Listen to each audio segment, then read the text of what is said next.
கோவை சரவணம்பட்டி பகுதியில் உள்ள பிபிஜி தொழில்நுட்ப கல்லூரி மற்றும் வணிக மேலாண்மை கல்லூரியின் 13வது பட்டமளிப்பு விழா கல்லூரி வளாகத்தில் வெகு விமர்சையாக நடைபெற்றது. கோவை சரவணம்பட்டி பகுதியில் உள்ள பிபிஜி கல்வி குழுமங்களின் ஒரு அங்கமான பிபிஜி தொழில்நுட்ப கல்லூரி மற்றும் வணிக மேலாண்மை கல்லூரி பட்டமளிப்பு விழா பிபிஜி கல்லூரி அரங்கில் நடைபெற்றது. பிபிஜி கல்வி நிறுவனங்களின் தலைவர் டாக்டர் எல்.பி. தங்கவேலு தலைமையில் நடைபெற்ற இவ்விழாவில் தாளாளர் சாந்தி தங்கவேலு மற்றும் துணைத் தலைவர் அக்ஷய் தங்கவேல் ஆகியோர் முன்னிலை வகித்தனர்.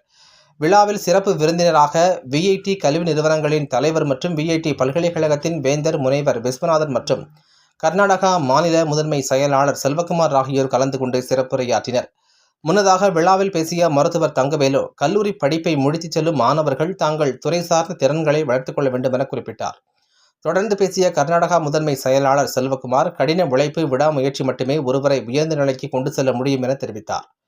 விழாவில் பிபிஜி தொழில்நுட்ப கல்லூரி மாணவர்கள் 218 மாணவர்கள் மற்றும் வணிக மேலாண்மை கல்லூரி மாணவர்கள் 74 மாணவர்களும் பட்டம் பெற்றனர்.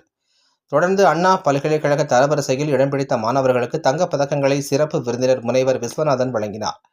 முன்னதாக விழாவில் சிறப்புரையாற்றிய அவர், ஒரு நாட்டின் முன்னேற்றத்தில் உயர்கல்வி படிப்பது முக்கிய பங்கு வகிப்பதாக குறிப்பிட்ட அவர், கல்வி பயில்வதில் அக்கறை செலுத்தினால் அங்கே முன்னேற்றம், தனிநபர் வருமானம் உயர்வது, சமுதாய மாற்றம் நிகழ்வது என நாட்டின் முன்னேற்றம் உறுதியாகும் என தெரிவித்தார்.